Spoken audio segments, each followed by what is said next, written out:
こちらはですね、中国核実験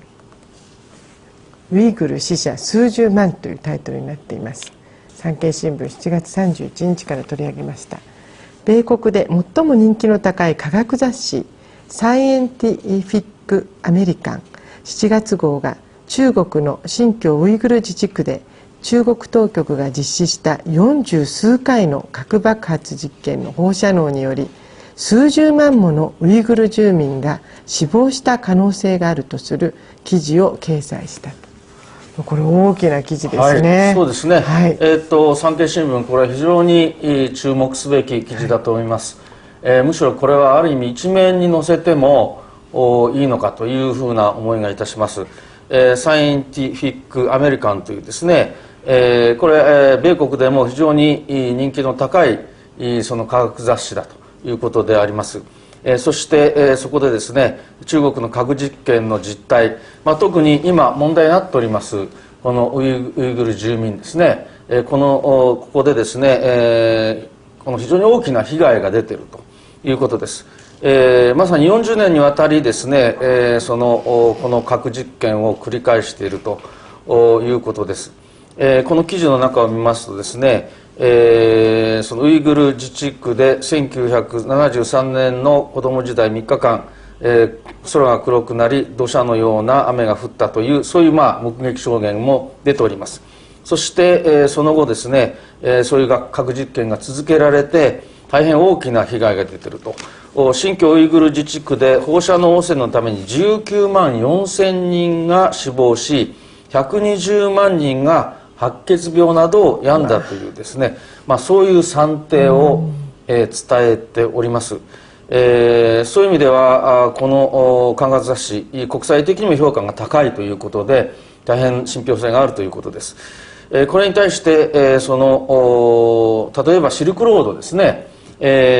などが、日本でもその NHK がですねシルクロードについての放送をしておりますけれども、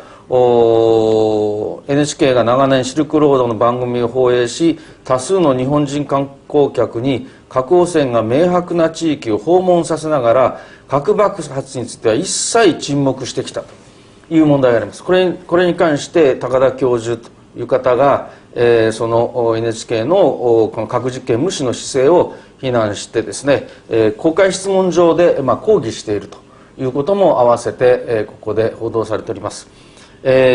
いうですね全くその中国のひどいですねこういう核実験、そして多くの犠牲者が出ていることを一切その隠してですねシルクロードの番組を撮り続けていたという、ここにもですね NHK のまさに体質が露骨に出てるんじゃないかというふうな気がいたします。そういう意味ではこのウイグル死者と犠牲者ということはですね今日非常に注目すべき問題だと思います。なんとなくねシルクロードっていうとですね我々はNHK の番組でですね非常にそのいいイメージばかりですよね。いいイメージでですね、なんか素晴らしい感じでやっておりますけども、本当はこういうですね本当に悲惨な状況があるということです。で知ってて隠すっていうのはねやっぱりいけないことですよね。まして報道の意味として真実を伝えるっていうのがね報道の基本ですからね。本当にこれに関してですね、その8月にその核の問題についての集会が開かれます。今ご案内がこちらご覧ください。8.5 広島長崎ウイグル核問題を考える国民行動です。8月5日水曜日午後3時から街頭宣伝が広島そごう前で予定されています。午後6時から講演会がメルパルク広島の5階で行われます。講師はイリハム・マハムティさんです。現地集合です。ツアーではございません。8月6日木曜日は自由行動自由解散です。広島での慰霊、江田島での慰霊など各自行ってください。本当にですね、広島長崎の記念日も近いということで、そしてまたそうですね、ウイグルのその死者数十万というこのアメリカの雑誌が出したというの死者ですよ。その放射能を帯びたその被害者じゃなくて死者ですからね。これ相当ですよね。重大なですね問題です。広島長崎とこのウイグルということはですね、こういう形で、やはり共通の、やはりその問題としてですね、訴状に上るということが大事だと思いますね。オバマ政権、いろいろね、核軍縮、杉さんもね前回のコラムでおっしゃってましたけども、表向きは非常にいい形で言ってるようですが、実際にこの中国との関係を見た時にですね、アメリカがどれだけ